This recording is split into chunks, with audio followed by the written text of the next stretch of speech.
E hoje nós vamos compartilhar com os irmãos sobre a esperança que nós precisamos para construir relacionamentos saudáveis. Por quê? Porque em toda essa situação que aconteceu em 2020, houve um certo distanciamento das pessoas, houve um certo esfriar.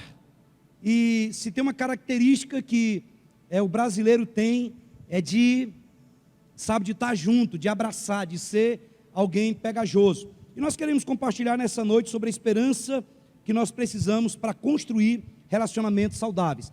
Tem dois textos que vai ser projetado. O primeiro texto que vai ser projetado está em Provérbios 23, 18, que nós temos sempre falado sobre ele, é que diz: certamente haverá bom futuro para você. Aqui ele não está dizendo que talvez, ele diz: olha, certamente, com certeza haverá bom futuro para nós, e a nossa esperança, ela não falhará, mesmo que algumas coisas aparentemente aqui na terra não saiam como nós estamos pensando. Mas Paulo diz que se a nossa esperança em Deus se resume a esse mundo, nós somos o mais infeliz de todos os homens. Então certamente haverá um bom futuro para mim e para você. E o salmista fala no Salmo 119, ele diz: tu és o meu abrigo e o meu escudo, e na tua palavra coloquei a minha esperança. Irmãos, não adianta. Uma das coisas que nós temos aprendido em 2020 é que a nossa esperança está na palavra de Deus e está no próprio Deus. Não tem como você colocar a esperança absoluta em nada e em ninguém. Somente na palavra do Senhor nós colocamos a nossa esperança. Ele diz: tu és o quê? Tu és o meu abrigo, tu és o meu escudo, e na tua palavra eu coloco a minha esperança. Então, porque a nossa esperança está em Deus, nós podemos construir e até reconstruir relacionamentos saudáveis. Ao longo da nossa vida, nós fomos decepcionados talvez por amigos, decepcionados por parentes, decepcionados por pessoas próximas a nós, e isso nos colocou uma certa aversão em poder confiar nas pessoas. E muitas vezes nós ficamos retraídos, e essa retração ela impede que os relacionamentos fluam. Então, às vezes, nós temos dificuldade de fluir no relacionamento conjugal, de fluir no relacionamento com os filhos, com os familiares, exatamente por essas decepções, ou por essas experiências negativas. Já escutei até pessoas dizendo: olha, eu não confio em ninguém. A pessoa desconfia até da própria sombra. E talvez você que é mais espiritual esteja pensando aí, mas a Bíblia diz que maldito o homem que confia no próprio homem. Quando o Senhor fala isso, Ele não fala de você desenvolver relacionamento. Ele fala quando você confia na sua própria força e não confia na provisão do Senhor. Então, nós podemos construir, até reconstruir relacionamentos saudáveis. E esses relacionamentos saudáveis é que vão nos conduzir a realizações grandes em Deus. Quantos podem dizer amém? Então eu quero compartilhar contigo sobre construir relacionamento saudável com Deus, com a família, com a igreja, com os irmãos e também com os amigos. E o primeiro deles é que nós precisamos de esperança para construir um relacionamento saudável com Deus. Então o nosso relacionamento com Deus, ele é a base para todos os outros relacionamentos. Quando nós deixamos de nos relacionar com Deus de forma egoísta e passamos a nos relacionar com Deus de forma altruísta e aprendemos o verdadeiro sentido de um relacionamento saudável, isso vai fluir para os outros relacionamentos. Por quê? Porque geralmente, por imaturidade, nós nos achegamos a Deus querendo somente aquilo que está nas mãos de Deus. É só o quanto eu posso tirar do Senhor, é só o quanto eu posso extrair dele. E às vezes o meu relacionamento com ele está baseado no amor, no temor, no medo de ser castigado, no medo dele não prover as coisas, no medo dele não me ouvir. E isso vai também fluindo para os outros relacionamentos. Então, se tem algo que nós precisamos, é entender que a base para todos os relacionamentos é o nosso relacionamento com Deus. E se nós investirmos em construir um relacionamento pessoal e íntimo com o Senhor, os demais relacionamentos eles vão fluir. Então, se nós tivermos com base o Senhor, isso vai acontecer. E essa intimidade com o Senhor, ela só vai se desenvolver com relacionamento. Se nós nos relacionarmos com o Senhor, se nós buscarmos esse relacionamento, nós vamos ter esse nível de intimidade. E se nós desejamos conhecer a Deus e ter intimidade com Ele, nós precisamos nos relacionar. É impossível alguém ter um relacionamento saudável com outra pessoa se ele não desenvolver esse relacionamento, se ele não se aproximar dessa pessoa. Tem alguns textos na palavra de Deus que nós vamos compartilhar. O primeiro está em Jeremias 33:3. Ele diz: olha, invoca-me e te responderei. É Ele que está pedindo para ser invocado. E Ele diz: quando você me invocar, eu vou anunciar coisas grandes e ocultas que você não sabe. Preste atenção, tudo aquilo que nós precisamos já está dentro de nós na pessoa do Espírito Santo. É por isso que Paulo diz em Romanos 8,14 que os filhos são guiados pelo Espírito de Deus. Então, quando nós buscamos o Senhor, quando nós invocamos a Ele, Ele nos responde, e Ele nos anuncia, Ele nos faz conhecer coisas que vão ser necessárias para nós podermos avançar. Esse outro texto que está em Jeremias, no capítulo 29, verso 13 e 14, ele diz o quê? Buscar-me-eis e me achareis. Então, quando eu buscar o Senhor, eu vou achar. Buscar-me-eis e me achareis, quando me buscares de maneira superficial. Não é isso que está escrito? Quando me buscares ao domingo à noite. Buscar-me-eis e me achareis, quando você me buscar, somente quando você tiver vontade, uma vez por semana, uma vez por mês, ou quando for num congresso, alguma coisa. É isso que diz? Não, ele diz: buscar-me-eis e me achareis, quando me buscar de todo o quê? O vosso coração. E ele diz assim: e serei achado de vós, diz o Senhor. Diz o Senhor. Um livro que marcou muito a minha conversão foi Caçadores de Deus. E nesse livro ele vai falar a respeito disso. Ele diz aqui: olha, e serei achado de vós. Isso aqui é mais ou menos quando um pai está brincando de esconde-esconde com o filho. Eu já brinquei com as minhas filhas quando elas eram crianças. Elas vinham correndo atrás de mim. Se eu quisesse, elas não me pegariam, porque a minha passada, ela é longa, e a delas é curta. Mas quando nós começávamos a brincar e elas vinham atrás, eu estava escondido, e às vezes eu deixava alguma dicasinha, para ela poder achar. Às vezes estava muito perto e ela não conseguia achar, elas não conseguiam me encontrar. Mas aí de repente eu aparecia a ponta do pé, eu aparecia a mão, porque eu queria ser encontrado por elas, eu queria ser achado por elas. E às vezes elas corriam atrás, e você faz de conta que está correndo, mas está querendo ser pego, e vem, e é o que ele diz: olha, e eu serei achado de vós, diz o Senhor. Quando nós dispomos o nosso coração em buscar o Senhor, em querer conhecer o Senhor, em ter revelação do amor de Deus, em ter revelação da cruz, em ter revelação, entendimento, clareza das coisas concernentes ao Senhor, o Senhor vai deixar com que nós o achemos. E uma coisa, um texto que me chama muita atenção e eu gosto demais, é quando Jesus ele chama os discípulos. Olha esse texto em Marcos 3,13. Depois subiu ao monte e chamou os que ele mesmo quis, e vieram para onde? Para junto dele. Jesus, primeiro ele nos traz para ele, e ele continua dizendo no verso 14: e então designou 12 para estarem o quê? Com ele.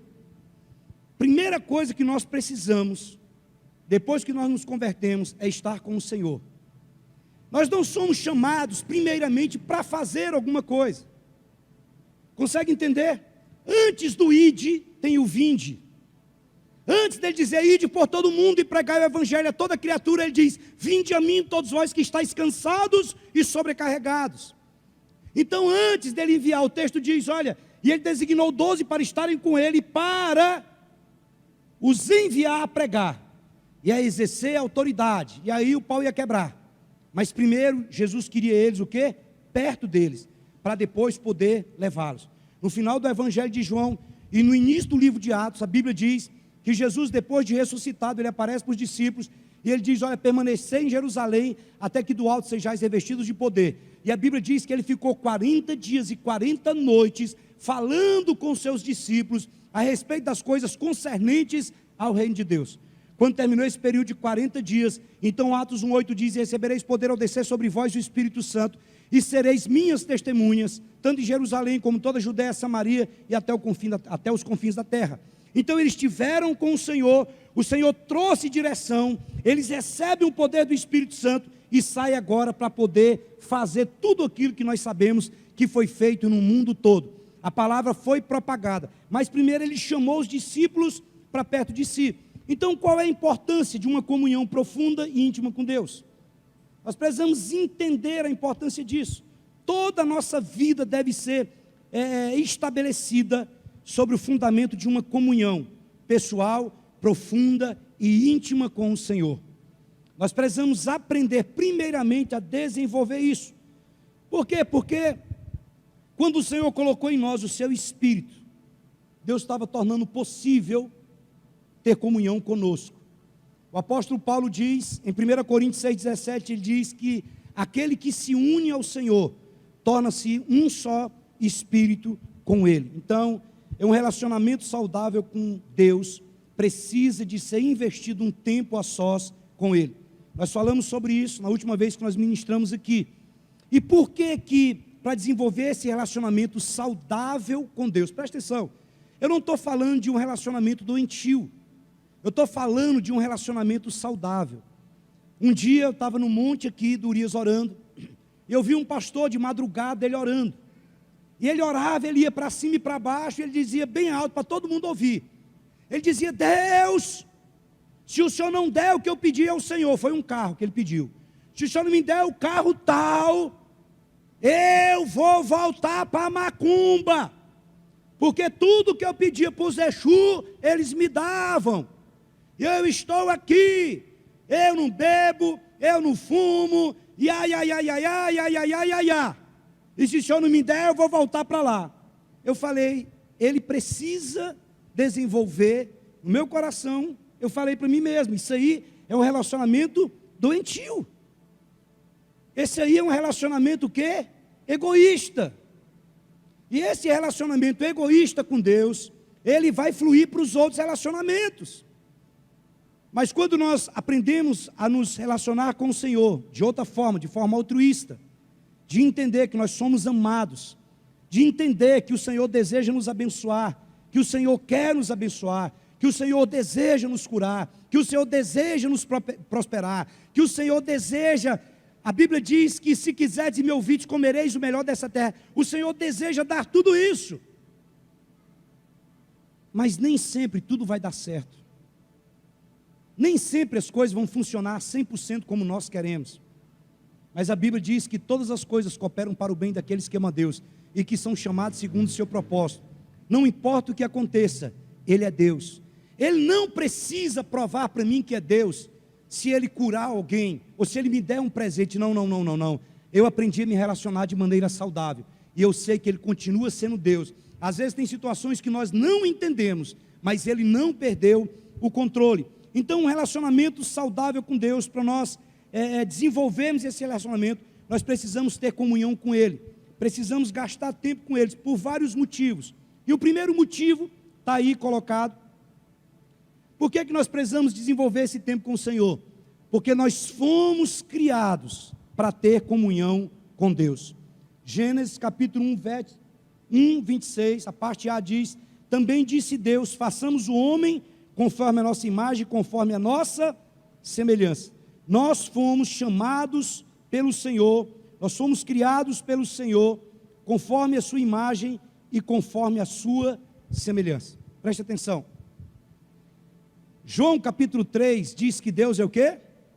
Deus é Espírito. Por isso, para ter contato com Deus, eu preciso aprender a exercitar o meu espírito humano. Paulo diz que nós temos que conservar íntegros e irrepreensíveis o nosso espírito, alma e corpo. Muitas pessoas se relacionam com Deus somente com base na sua alma e somente com base nos seus sentidos físicos. Mas ele diz, olha, os verdadeiros adoradores adorarão o Pai em quê? Em espírito e em verdade. E o Pai é espírito. Eu não posso ter comunhão com um cachorro, eu não posso ter comunhão com um gato, porque a nossa natureza é diferente. Mas eu posso ter comunhão com Deus, porque eu tenho a natureza de Deus. E o apóstolo Paulo vai dizer em 1 Coríntios capítulo 2, verso 14, que o homem natural não aceita as coisas de Deus porque eles são loucuras, e não pode entendê-las, porque elas se discernem o quê? Espiritualmente. Primeiro motivo pela qual eu preciso ir para o secreto. Nós falamos isso aqui da última vez.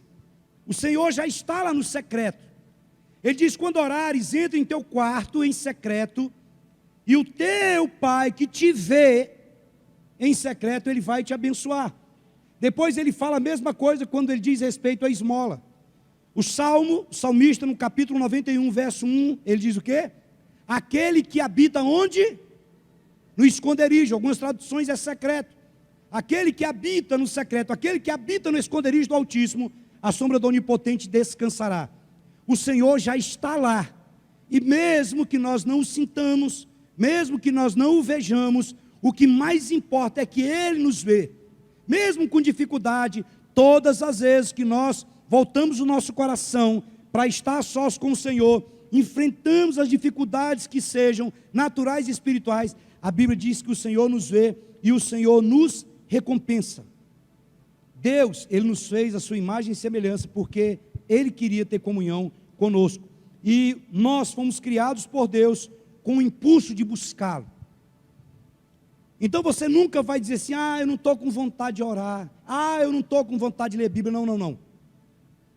Há um impulso divino dentro de nós, e nós queremos orar, nós queremos ler a Bíblia, nós queremos nos consagrar. Agora o apóstolo Paulo diz que a carne, ela milita contra o Espírito, e quando eu tenho esse discernimento, que quem não quer orar é a minha carne, é por isso que Paulo disse, eu esmurro o meu corpo, e o reduzo à escravidão, para que tendo eu pregado a muitos, não venha eu mesmo a ser desqualificado. O meu espírito deseja, porque o homem foi criado com o impulso de buscar Deus, e existe dentro de cada um de nós um vazio que não pode ser preenchido com nada, a não ser com a comunhão genuína com Deus. Por mais que a pessoa adquira coisa, por mais que ela conquiste, isso nunca vai ocupar o lugar de comunhão que preenche a própria essência do nosso ser. Segunda coisa, é que Deus está desejoso de ter comunhão conosco. 1 Coríntios 9 diz, fiel é Deus, pela qual fostes chamados para quê? Para a comunhão de seu Filho Jesus Cristo, nosso Senhor. E ele vai dizer também em 2 Coríntios 13, que a graça do Senhor Jesus Cristo, o amor de Deus Pai e a comunhão do Espírito Santo sejam com todos vós. Então é muito importante nós entendermos isso. Deus está desejoso de ter comunhão conosco. Você vê lá no Éden que não foi Adão e Eva que foi atrás do Senhor.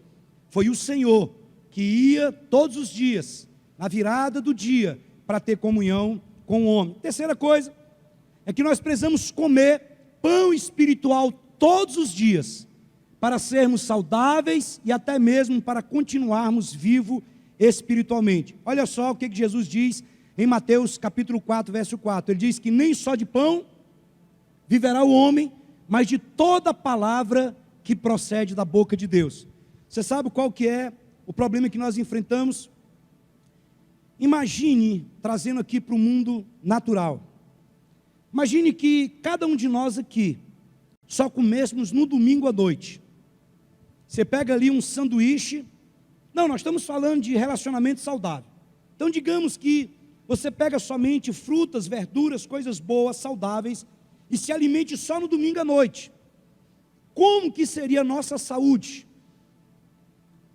Seria debilitada, seria fraca. Então muitas vezes nós temos feito isso. Nós temos nos alimentado espiritualmente, alguns somente no domingo à noite, porque uma boa parte nem isso mais está fazendo. Então, nós precisamos comer o pão espiritual todos os dias para ser saudável e até para continuarmos vivos.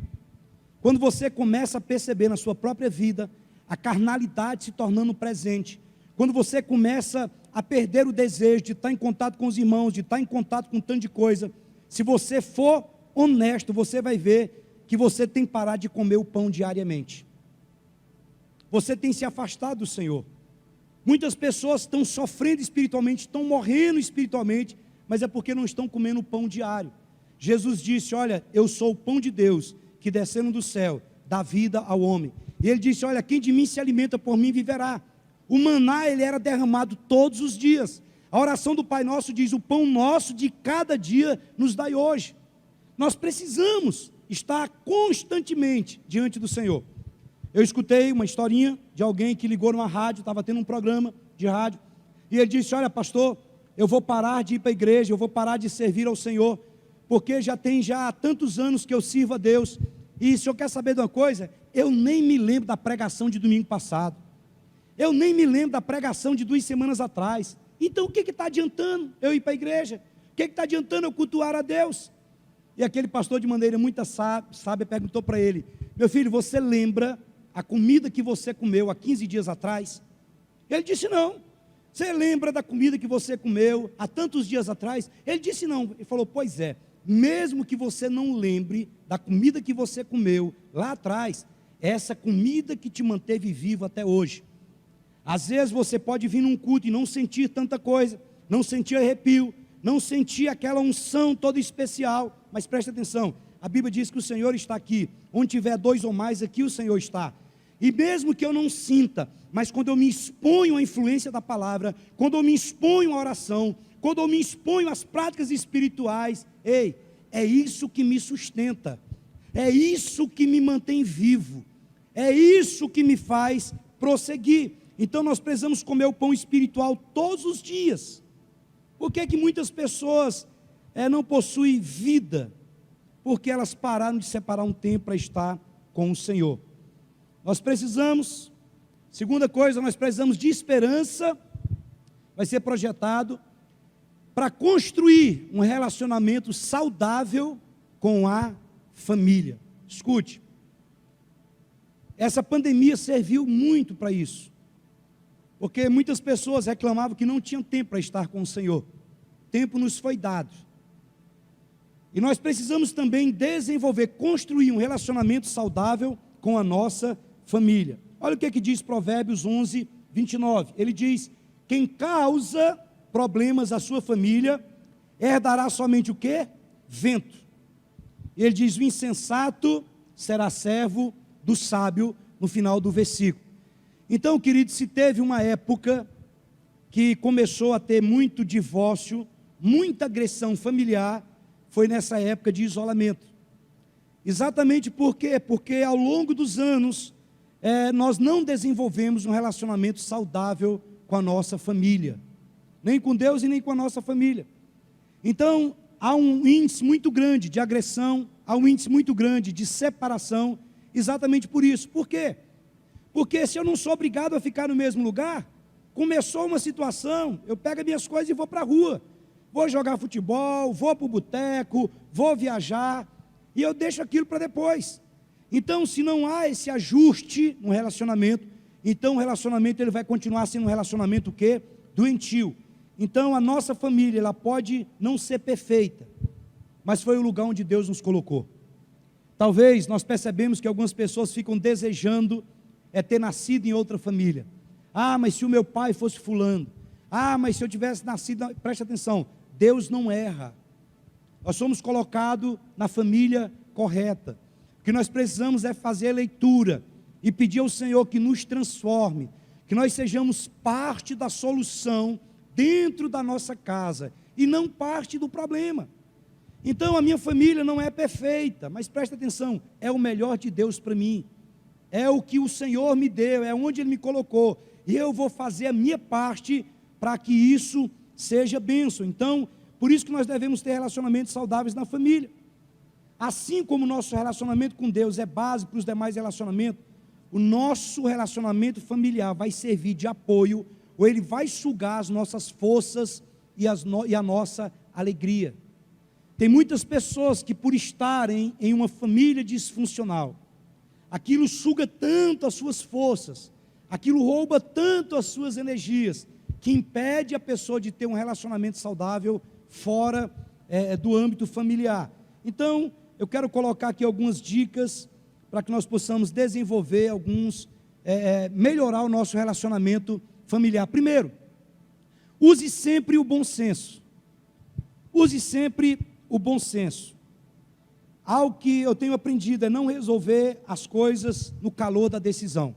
Jesus diz em Marcos 3,25, ele disse: uma casa tiver dividida contra si mesmo, tal caso ela não vai o quê? Não poderá subsistir.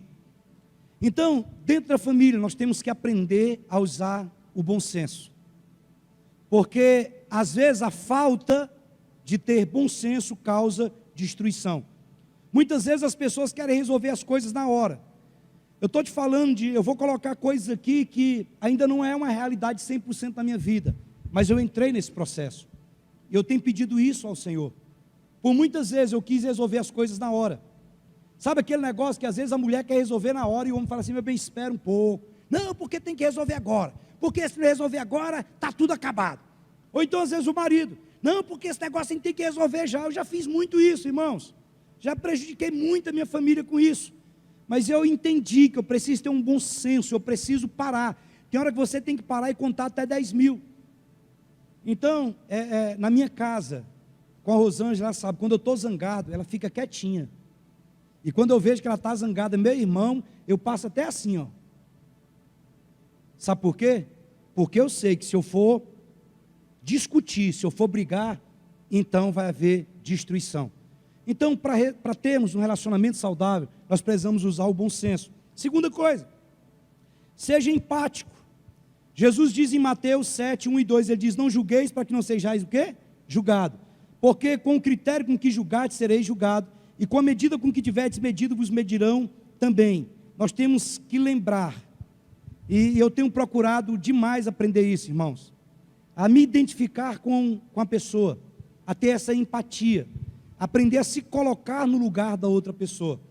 Se nós aprendermos a nos colocar no lugar do outro, nós vamos desenvolver relacionamentos maduros e saudáveis. Terceira coisa que eu tenho aprendido, não leve tudo a ferro e fogo.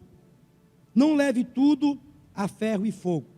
Em outras palavras, não viva brigando. Não viva como gato e cachorro. Isso não somente no que diz respeito ao casamento, ao relacionamento conjugal, mas ao relacionamento com os filhos, ao relacionamento com os familiares. Irmãos, vocês já prestaram atenção? Eu não sei se é só na minha família, mas de vez em quando pinta nos grupos de família alguém que fala alguma coisa para cutucar, e ali começa a desencadear o quê? Uma briga. É por isso que Gálatas, Paulo diz, olha, se porém vos mordeis e devorais uns aos outros, vede que não sejais mutuamente o quê? Destruído. Irmãos, o que tem de família destruída, de família separada, que o irmão chega no domingo para visitar a mãe, e se ela vê o carro de um outro irmão, de outro parente, ela passa direto e vai embora. Pessoas que convivem e dizem, não, eu tenho 20 anos que eu não falo com meu pai. Não, eu tenho 20 anos que eu não falo com a minha mãe. Não, aquele irmão para mim, eu não tenho mais irmão. Então, quantas vezes que a pessoa começa, irmão, a esposa, ela briga com a família do marido, com todo mundo. Aí vai lá o esposo e briga com a família lá de todo mundo. Não, olha, eu entendi o seguinte,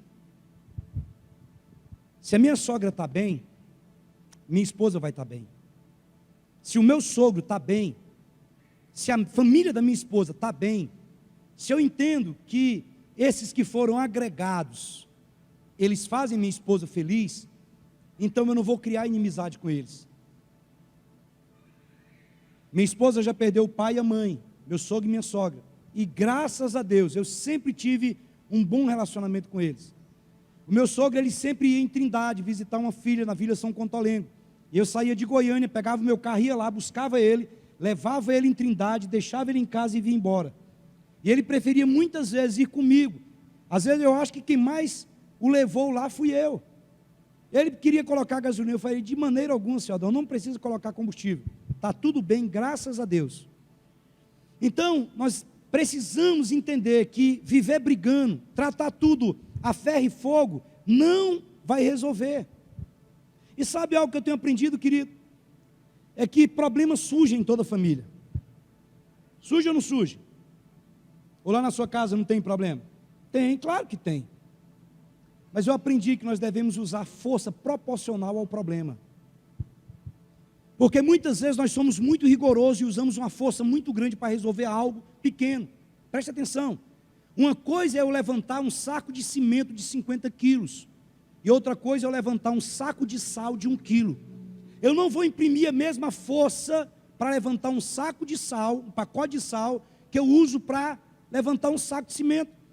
E muitas vezes, dentro dos nossos relacionamentos familiares, seja com cônjuges, seja com os filhos, seja com irmãos, seja com agregados, nós usamos forças desproporcionais.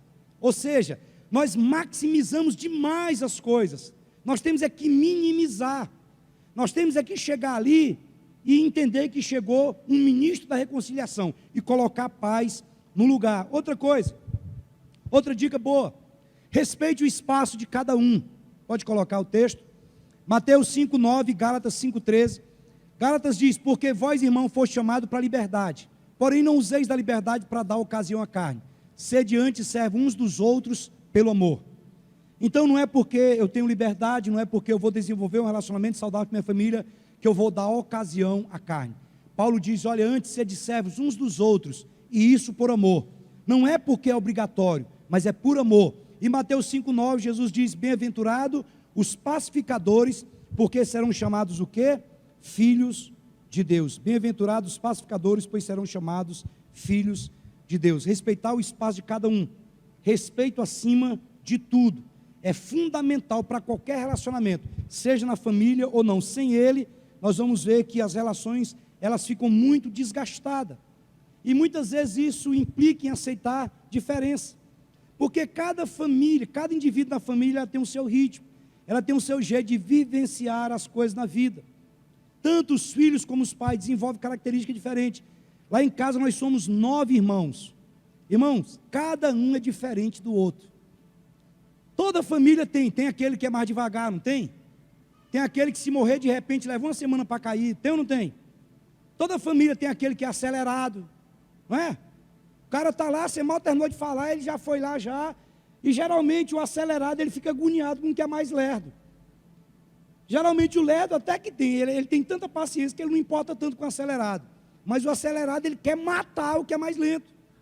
Às vezes dentro de uma casa, lá em casa, por exemplo, a minha esposa gosta de água quente. Eu só gosto de água fria. Ela gosta de coisa salgada, eu só gosto de coisa doce. Consegue entender? Ela gosta de dormir tarde, eu gosto de dormir cedo. Ela gosta de acordar mais tarde, eu gosto de acordar mais cedo. Aí se eu não respeitar isso, ela gosta de carne bem passada. Aí eu vou pegar carne mal passada. Não, você tem que comer carne mal passada, porque eu não entendo. Vai comer carvão, não sabe o que é, porque o cara da televisão diz que aproveita. Rapaz, ela gosta de carne bem passada, moço, deixa ela comer a carne dela bem passada. Agora eu quero empurrar a carne mal passada, você tem que comer, toma, tem que comer crua. Não, respeito. Às vezes dentro da casa tem um filho que é bom em português. A dificuldade dele é em matemática. Já tem outro que é bom de matemática. Ele é bom, ele sabe. Mas ele aí fica fazendo comparação. Ou às vezes um é inclinado para o esporte, o outro não é. Então nós temos que aprender. Se nós queremos desenvolver relacionamentos saudáveis na nossa família, nós temos que aprender a respeitar o espaço. Outra coisa, isso aqui não é fácil, é ser tolerante com os defeitos. Romanos 14, 13, Paulo diz, não nos julguemos mais uns aos outros, pelo contrário, tomai o propósito de não pôr de tropeço ou escândalo ao vosso irmão. Irmãos, muitas vezes nós somos muito intolerantes, e ninguém está livre dos defeitos, porque às vezes você não tem o defeito que eu tenho, mas talvez eu tenha um que você não tem, isso tanto em termos de igreja, como em termos familiar. Às vezes nós somos muito juiz, nós queremos condenar uma pessoa porque tem determinado defeito. E quando somos nós que temos esse defeito, nós queremos o quê? Queremos misericórdia. Então, nós temos que parar de apontar o dedo e tentar compreender mais e ajudar. Se tem algo que precisa para desenvolver relacionamento saudável dentro de uma casa, dentro de uma família, no meio familiar, é nós aprendermos a atacar o problema e não a pessoa. Muitas famílias têm sido divididas, porque ao invés deles se unirem e atacarem o problema, eles ficam atacando a pessoa. E isso vai trazer problema. Outra coisa que é muito importante, é nós decidirmos enxergar sempre o lado bom. Gálatas 6,9, Paulo diz: e não nos cansemos de fazer o bem, pois no tempo próprio colheremos, se nós o quê? Se nós não desanimarmos. Se eu for me relacionar com alguém, presta atenção, eu já tive pessoas que eu admirava demais. Eu comecei a me relacionar com essa pessoa, e eu comecei a perceber os defeitos dela. E depois de um tempo eu me vi, sabe, tendo uma certa aversão àquela pessoa. Porque eu imaginava que era alguém perfeito. E não existe isso, irmãos. Todo mundo tem defeito. Se você encostar em uma pessoa para procurar os defeitos dela, você vai encontrar. Seja na família, seja na igreja, seja no trabalho, seja onde for. Nós temos que decidir enxergar o lado bom das pessoas. Quantos podem dizer amém? Nós podemos ser um incentivador. Nós podemos ser um patrocinador da transformação e da mudança de alguém dentro da nossa família. Nós podemos decidir fazer da nossa casa, da nossa família, um pedacinho do inferno ou um pedacinho do céu. Nós temos que evitar que a rotina agitada e estressante interfira no relacionamento saudável dentro de casa. Muitas vezes na rua, nós engolimos elefante, cobras e lagartos. E muitas vezes dentro de casa nós estamos coando mosquito. Nós engolimos tantas coisas fora, mas dentro de casa a mínima coisa já é o suficiente para nós chutarmos o balde e acabar com tudo. Eu tenho entendido que em cada briga dentro de uma família, não existe derrotado e não existe vencedor. Nós perdemos juntos e nós ganhamos juntos. Então nós temos que decidir que nós vamos investir, vamos trabalhar junto, em conjunto, para encontrar uma solução. Aí todo mundo vai poder ganhar. Quantos podem dizer amém? Eu quero ser feliz. Já tem muito tempo que eu parei de querer ter razão. Por muitos anos, eu vivi querendo ter razão em tudo. Tudo, sabe o que é tudo? Tudo. Mas eu entendi que você não pode ter razão e ser feliz. Até pode em algumas situações. Mas se você decide ser feliz e não ter razão, às vezes você vai relevar algumas coisas. Sabe aquelas coisas que você tem certeza, mas a outra pessoa está falando o contrário e você vai e deixa de mão? Você deixa quieto, porque você fala: rapaz, eu não quero ter razão não, eu quero ser feliz. Daí a meia hora a pessoa já esqueceu daquilo tudo e está tudo uma benção. Terceiro relacionamento, nós precisamos desenvolver, nós precisamos ter esperança para poder construir relacionamento saudável com a igreja, ou com o corpo de Cristo. Olha o que Paulo diz em Efésios capítulo 2, verso 19. Paulo diz: assim já não sois estrangeiros e peregrinos, mas concidadão dos santos, e sois da onde? E sois da família de Deus. Assim como a família biológica, nós precisamos aprender a valorizar a nossa família da fé, a nossa igreja. Irmãos, eu amo a igreja de Cristo. Eu tenho 52 anos de idade. Eu me converti em 1987, na igreja de Cristo. Converti na igreja de Cristo, batizei na igreja de Cristo, me casei na igreja de Cristo. E se for da vontade de Deus, eu vou ser sepultado na igreja de Cristo. Velado na igreja de Cristo. Não tenho planos. Eu amo. Eu estou aqui desde os 18 anos de idade. E eu conheço os pastores que vieram antes de mim. Conheço os que estão. E sei o quanto essa igreja é uma igreja família. Se tem uma palavra que define a igreja de Cristo, é família. Às vezes nós saímos por aí, nós vemos que muitos obreiros, muitos líderes, muitas pessoas são desamparadas, deixadas na mão. Mas eu digo para vocês sem medo de errar, eu recebi muito mais da igreja do que eu já dei para a igreja. E olha que nós já fizemos muitas coisas, já trabalhamos muito, já enfrentamos muitas coisas, mas sempre há um débito. Porque eu sei do amor que essa igreja tem para comigo, eu sei do amor que essa igreja tem para com a minha família, e eu sei que nós tivemos um encontro de liderança, e todas as vezes que nós nos reunimos, e o pastor João Márcio, nosso pastor, nosso discipulador, todas as vezes que ele pergunta qual a principal característica que é ressaltada na igreja, as pessoas dizem: é o amor, é a forma como nós somos acolhidos, é a forma como nós somos tratados. Então isso faz parte do nosso DNA. Existe diferença? Sim, existe. Nós não somos todos iguais, mas nós somos unidos com o mesmo propósito, glorificar o nome do Senhor. Quantos podem dizer amém? E o diabo sabe da força de uma igreja unida, irmãos. E deixa eu te falar algo aqui, olha aqui para mim, eu quero falar isso com o coração correto para você. Você sabe qual que é um dos grandes ataques demoníacos durante essa pandemia? Você sabe algo que o diabo, assim, ele investe pesado na igreja. É na igreja. É na igreja. Porque em alguns lugares aí tem igreja que voltaram a congregar agora. Preste atenção. Você pergunta para mim, o senhor está com medo desse negócio? Medo não, eu respeito. Eu respeito e eu tomo todos os cuidados possíveis. Álcool, máscara, distanciamento. Você não vai me ver, sabe, junto com ninguém, assim. Não, cancelei tudo quanto é tipo de comunhão, porque eu respeito. Mas preste atenção, tem dois extremos. Tem um extremo daqueles que vivem negando o que está acontecendo, e tem o extremo daqueles que empurram as pessoas dentro de casa, para morrerem. Agora, se tem uma coisa que essa pandemia fez, foi tirar os crentes da igreja. Foi tirar o hábito. É quase um ano, preste atenção, tem pessoas que podem congregar e não estão congregando. Você sabe por quê? Porque perderam o hábito. A pessoa costumava vir todo domingo para os cultos. Agora ela está indo para outro lugar. Irmãos, preste atenção, eu falo isso com muito amor. Eu sei que você está me assistindo aí da sua casa. Você que não pode vir por algum motivo. Então, agora você que está jogando futebol, está indo para supermercado, está viajando de avião, que não tem distanciamento nenhum, está pegando aí os eixão da vida, está tendo confraternização em tudo quanto é lugar. Aí você achar que não vinha um culto é algo normal, não é normal. Ele está tirando o hábito.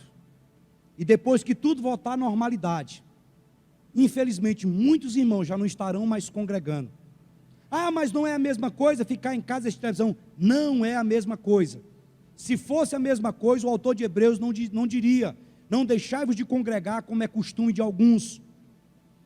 Então, se tem algo, por quê? Por que eu estou falando isso para você? Porque a nossa força está exatamente nisso. Por que nós precisamos desenvolver um relacionamento saudável com a igreja? Deixa eu te mostrar alguns motivos. Primeiro, é porque nós fazemos parte de uma mesma família. Olha o que Paulo diz em Gálatas 6,10. Por isso, enquanto tivermos oportunidade, façamos o bem a todos, principalmente ao quê? Aos da família da fé. Irmãos, escute. Nós fazemos parte de uma mesma família. E se tem algo que fortalece uma família, é ela estar o quê? Juntos. Segunda razão pela qual é importante nós estarmos nos relacionando com a igreja, é porque gera uma segurança espiritual. Gera uma segurança espiritual.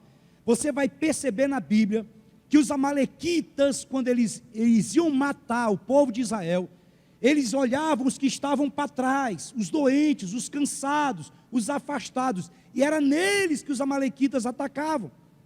Nós estamos juntos como igreja, mesmo não podendo abraçar, mesmo não podendo estar fazendo uma série de coisas que nós gostaríamos, isso gera uma segurança espiritual.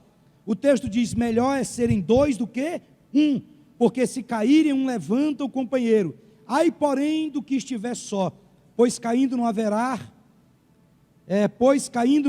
quem o levante. Também se dois dormirem juntos, eles se aquentarão, mas um só como se aguentará?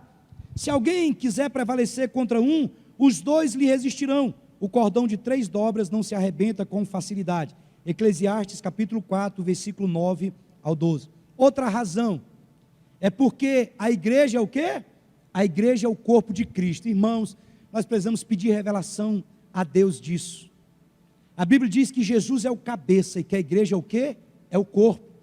Nós temos que estar juntos, nós precisamos nos relacionar de maneira saudável, porque nós somos o corpo de Cristo. Jesus disse: porque onde estiverem 2 ou 3 reunidos em meu nome, ali eu estou no meio deles. Isso é poderoso. Sabe, ao encontrar na faculdade, ao encontrar em qualquer que seja o lugar, se tiver 2 ou mais no nome de Jesus, a Bíblia diz que ali Ele está. Nós somos o corpo de Cristo. Outra razão é porque há poder quando nós estamos juntos. Mateus 18:19 diz: e dois dentre nós sobre a terra concordarmos a respeito de qualquer coisa que porventura pedirmos, ser-nos-á concedida pelo nosso Pai que estás nos céus. A Bíblia diz: tudo aquilo que você ligar na terra será ligado aonde? Nos céus. Tudo aquilo que desligar na terra também será desligado nos céus. Há poder quando nós estamos juntos. Há uma multiplicação sobrenatural quando nós estamos juntos. E a outra coisa é porque nós somos membros uns dos outros. Olha o que 1 Pedro 4,10 diz: servi uns aos outros, cada um conforme o dom que recebeu, como bom despenseiro da multiforme graça de Deus. E por último, nós precisamos de relacionamento, de esperança para construir relacionamento com amigos. Com amigos.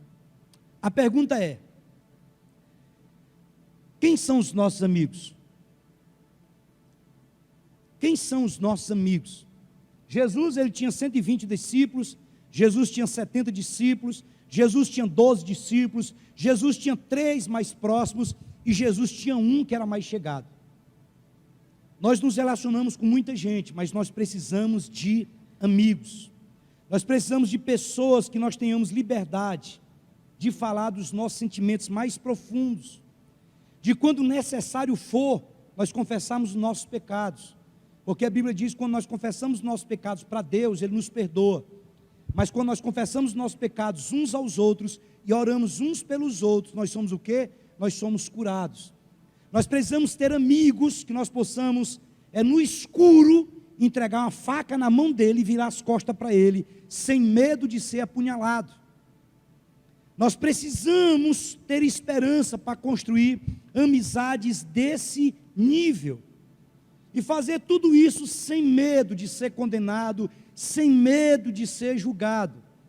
Por quê? Porque muitas vezes nós colocamos uma máscara, uma falsa espiritualidade, porque nós temos medo de ser condenado, porque nós temos medo de ser julgado. E esse relacionamento com amigos tem que ser um relacionamento de aliança. Eu quero falar contigo aqui algumas coisas sobre ter essa vida em comum, sobre ter essa aliança. Por quê? Porque num relacionamento verdadeiro, legítimos, existem pessoas que são aliançadas, e isso é recíproco. Olha esse texto fala sobre Jonatas, filho do rei Saul, e sobre Davi. Primeiro livro de Samuel, capítulo 18, do versículo 1 ao 4, está escrito assim: sucedeu que, acabando Davi de falar com Saul, a alma de Jonatas se ligou com a de Davi, e Jonatas o amou como a sua própria alma. Saul naquele dia o tomou e não lhe permitiu que tornasse para a casa de seu pai. Agora preste atenção nessa parte final. Jonatas e Davi fizeram o quê? Aliança, porque o amava como a sua própria alma. Despojou-se Jonatas da capa que vestia e deu a Davi, como também a armadura, inclusive a espada, o arco e o cinto, Aqui nós vemos algumas características da aliança entre Davi e Jonatas, que são muito comuns a todos nós, e nós precisamos compreender esses princípios aqui e aplicá-los. Nós vamos encontrar aqui princípios que também se aplicam a nós, a mim e a você. Só tem relacionamento saudável de amizade quem tem aliança. A primeira coisa que Jonatas fez foi o quê? Pode colocar. Ele entregou o quê? Entregou a capa. O texto diz: e despojou-se Jonatas da capa que vestia e deu a Davi. Preste atenção. Após ele ter firmado aliança com Davi, Jonatas ele despojou-se da capa que ele vestia e ele deu para Davi. Com esse ato aqui, Jonatas estava dizendo para Davi: olha, amigo de aliança é aquele que guarda ou que cobre o outro. Você vai ver muitas expressões na Bíblia a respeito de capa. O amigo verdadeiro, o amigo de aliança, ele nunca tem prazer na falha e nos defeitos do outro. Por quê? Porque nós percebemos no mundo aí que as pessoas, elas têm muita facilidade de chorar com quem chora, mas tem muita dificuldade de se alegrar com aqueles que se alegram. Então, Jonatas, ele tira a própria capa, ele dá a Davi, ao seu amigo, como forma de proteção.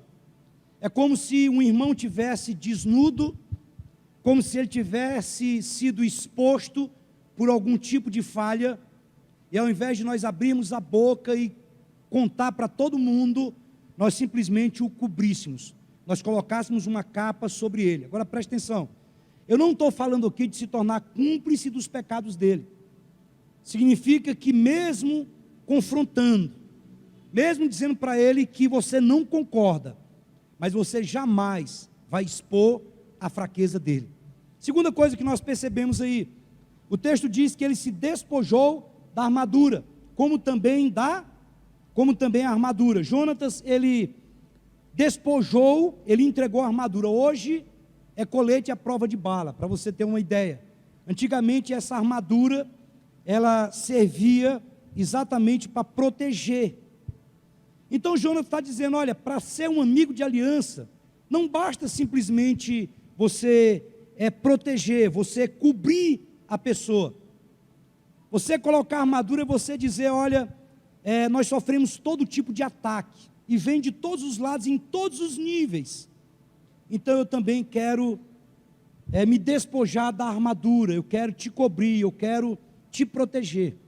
Eu não vou somente cobrir, mas eu vou proteger. A armadura serve de proteção. Quando nós temos a oportunidade, com pessoas que nós temos amigo, nós protegemos essa pessoa, ou nós expomos essa pessoa.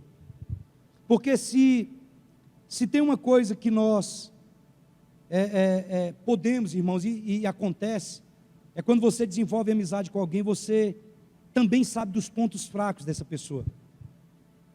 E guardar a pessoa e proteger a pessoa, é mesmo quando você tem possibilidade de expor a fraqueza dela, você guarda a vida dela, você protege a vida dela, mesmo confrontando ela, mas você não vai usar daquilo que um dia ela fez, de abrir o coração, de falar das suas fraquezas, você não vai usar isso como arma para atingir essa pessoa. Terceira coisa que aconteceu, o texto diz que ele despojou-se da espada, inclusive a espada. Jonatas também despojou-se da espada. Isso aqui tem um significado duplo. Por um lado, significa que ele estava se desarmando para a pessoa que ele estava fazendo uma aliança. Escute, se você entra em uma amizade, em uma aliança com alguém, e você não se desarma, essa não vai ser uma amizade saudável. Nós costumamos, no curso de casal, quando nós vamos aconselhar, nós pedimos para a mulher e para o homem tirar as armas. Fala para ela, tira o revólver. E ela fala, que é revólver, pastor? Tira da cintura. Isso é invisível. Isso aqui é só um ato profético. Tira agora, tira a tesoura. Não, mas não tem tesoura. Tem. Tira a tesoura. Tira a faca. Tira o canivete. Então, por um lado, você ter uma amizade de aliança com alguém, entregar a espada, é você dizer, olha, eu estou entrando em uma amizade contigo desarmado. Agora tem um outro lado. Por outro lado, entregar a espada implica em abandonar um relacionamento superficial. Preste atenção, uma amizade de aliança, ela não tem como acontecer se a pessoa for casquinha de ovo. Se eu tenho uma aliança de amizade com alguém, eu tenho que ter liberdade para dizer para ela, quando ela errar, para dizer, olha, seu posicionamento, a sua postura não foi correta. Se eu não tenho um coração ensinável para ouvir de alguém aonde eu errar, então eu não vou conseguir ter um relacionamento de amizade, de aliança com ninguém. Em um relacionamento saudável, verdadeiro, as pessoas encontram autenticidade. Então ela não é superficial. Não adianta a pessoa dizer, não, eu sou muito amigo, rapaz, ele é meu amigão. Aí só fala de futebol, só fala de dinheiro, só fala de pescaria, só fala disso. Não. Eu sou amigo, mas se precisar confrontar, eu vou confrontar.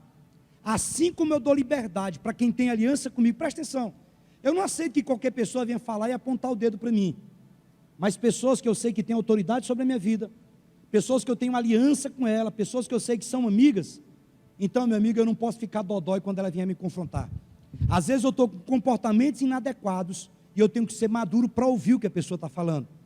Por quê? Porque se tem uma coisa que a Bíblia diz, está em Provérbios, que vai ser projetado aí, Provérbios 27,6, ele diz, olha, Leais são as feridas feitas pelo que ama. Irmãos, eu já fui muito confrontado.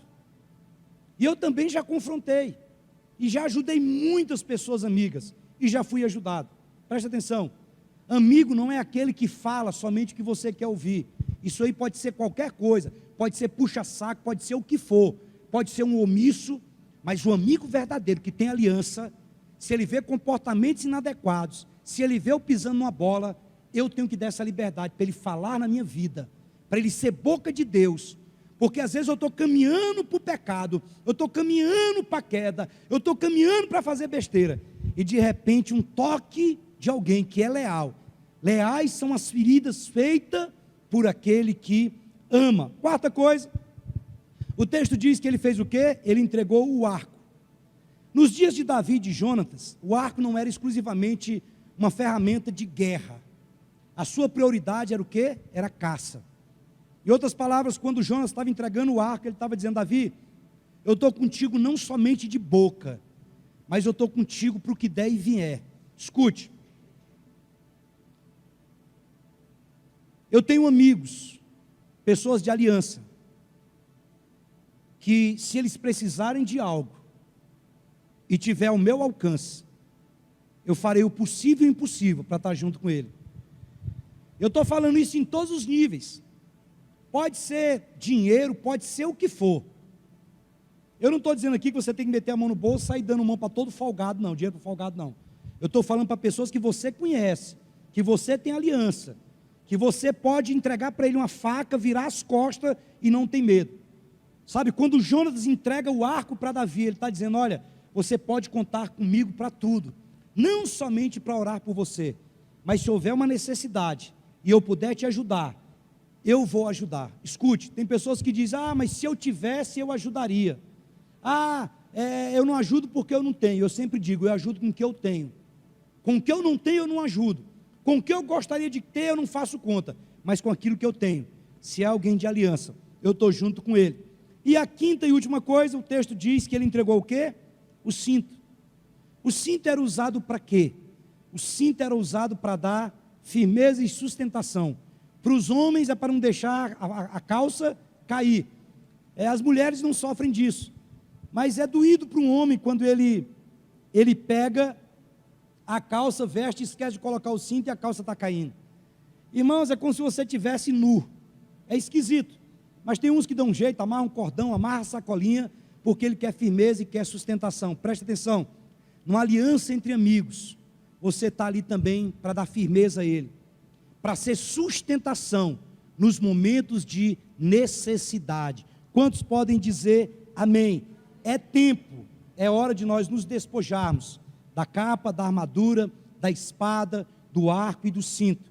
Isso tanto no relacionamento de aliança com os amigos, com os irmãos, com a igreja, como também com a nossa família. Eu quero chamar o pessoal do louvor aqui à frente, e nós vamos estar colocando mais esses 3 textos, e vamos orar. Salmo 135, o salmista diz: espero em quem? Espero no Senhor com todo o meu ser, e na sua palavra eu ponho o quê? A minha esperança. Salmo 146, 5, a Bíblia diz que é muito feliz aquele cuja esperança está onde? Está no Senhor. Se coloque de pé, por gentileza, e nós vamos orar esse último versículo que vai ser projetado. Nós vamos profetizar ele. Nós temos aí uns cartãozinhos de oração, aqui ó, nós colocamos o profetizando, e eu te dou uma dica: peça ao Senhor, que Ele te direcione, naquilo que você deseja colocar, naquilo que Ele quer que você coloque aqui, alvos familiares, espirituais, ministeriais, financeiros, profissionais. Pergunte ao Senhor. O texto que está aqui de Filipenses que diz: olha, não andeis ansiosos com coisa alguma, antes tudo seja conhecido diante de Deus. Nós queremos profetizar aquilo que o Senhor tem para nós. Quantos podem dizer amém?